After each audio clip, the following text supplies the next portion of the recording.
കോഴിക്കോട് സേവാഭാരതിയുടെ ഭക്ഷണ വിതരണം ആശുപത്രി അധികൃതർ തടഞ്ഞതായി പരാതി. കോട്ടപ്പറമ്പ് ആശുപത്രിയിലാണ് സംഭവം. തെരഞ്ഞെടുപ്പ് പെരുമാറ്റച്ചട്ടം നിലവിൽ വന്നതിനാലാണ് ഭക്ഷണ വിതരണം തടയുന്നതെന്ന് അധികൃതരുടെ വിശദീകരണം.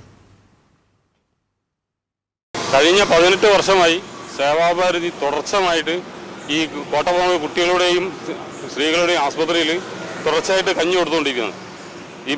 ഇന്ന് കാരണം സന്നദ്ധ സംഘടന എന്ന നിലയിൽ ഇവിടെ രാഷ്ട്രീയമോ മതമോ ജാതിയോ നോക്കാതെ കൃത്യമായിട്ട് എല്ലാവർക്കും ഇവിടെ വരുന്ന രോഗികൾക്കും കൂടെ ഇരിക്കുന്ന ആളുകൾക്കും ഇവിടുത്തെ സ്റ്റാഫിന് വരെ നമ്മളിവിടെ കഞ്ഞി കൃത്യമായിട്ട് നമ്മൾക്ക് കൊടുക്കുന്നുണ്ട്.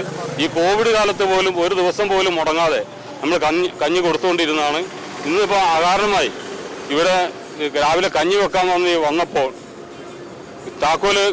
താക്കോല് തരാതെ ഇന്ന് കഞ്ഞി കൊടുക്കണ്ട, കഞ്ഞി വെക്കണ്ട എന്ന് പറയുകയുണ്ടായി. കാരണം നമുക്ക് എന്താണ്, ഇന്ന് രാവിലെ കഞ്ഞി താക്കോല് ചോദിച്ചിട്ട് അടുക്കളൻ്റെ താക്കോല് നമുക്ക് കിട്ടിയിട്ടില്ല.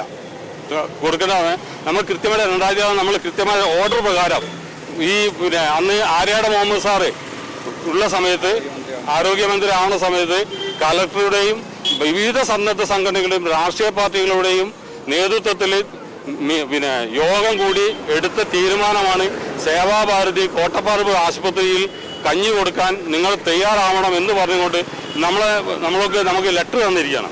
അതിൻ്റെ അടിസ്ഥാനത്തിലാണ് നമ്മൾ അന്ന് മുതൽ ഇന്ന് വരെ കഞ്ഞി കൊടുത്തുകൊണ്ടിരിക്കുന്നത്. വിവരങ്ങളുമായി ഗോകുലാണ് ചേരുന്നത്. ഗോകുൽ, ആശുപത്രി അധികൃതർ ഏത് തരത്തിലാണ് പ്രതികരിക്കുന്നത്? എന്തൊക്കെയാണ് മറ്റ് വിശദാംശങ്ങൾ? ഇന്ന് രാവിലെ 4 മണിക്കാണ് സേവാഭാരതി പ്രവർത്തകർ ആശുപത്രിയിലെത്തി ഭക്ഷണം പാചകം ചെയ്യാനുള്ള നടപടി ആരംഭിക്കുമ്പോൾ അവിടെയുള്ള ആളുകൾ ഭക്ഷണം പാചകം ചെയ്യാൻ പാടില്ല എന്ന് സൂപ്രണ്ട് അറിയിച്ചിട്ടുണ്ട് എന്ന് ഈ സേവാഭാരതി പ്രവർത്തകർ പറഞ്ഞത്. ഈ പറഞ്ഞതുപോലെ 18 വർഷമായി സേവാഭാരതി കോട്ടപ്പറമ്പിലുള്ള അമ്മയും കുഞ്ഞും ആശുപത്രിയിൽ ഭക്ഷണം വിതരണം ചെയ്തു വരികയായിരുന്നു.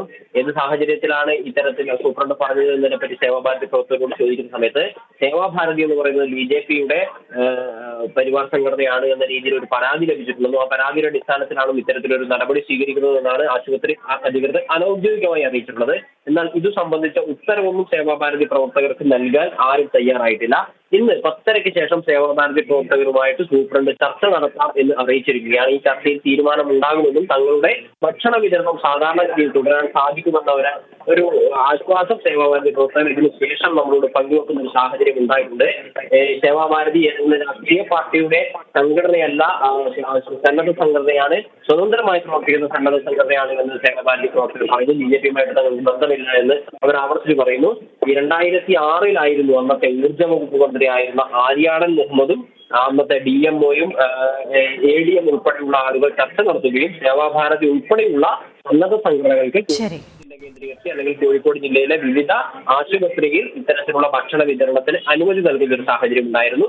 ഈ കാലത്തിനിടയിൽ 18 വർഷത്തിനിടയിൽ വിവിധ തെരഞ്ഞെടുപ്പുകൾ വന്നിരുന്നുവെങ്കിലും ഈ സമയത്തൊന്നും സേവാഭാരതി പ്രവർത്തകരെ ഈ തരത്തിൽ ഭക്ഷണ വിതരണം. കോഴിക്കോട് നിന്ന് വിവരങ്ങൾ നൽകിക്കൊണ്ടിരുന്നത് ഗോകുൽ.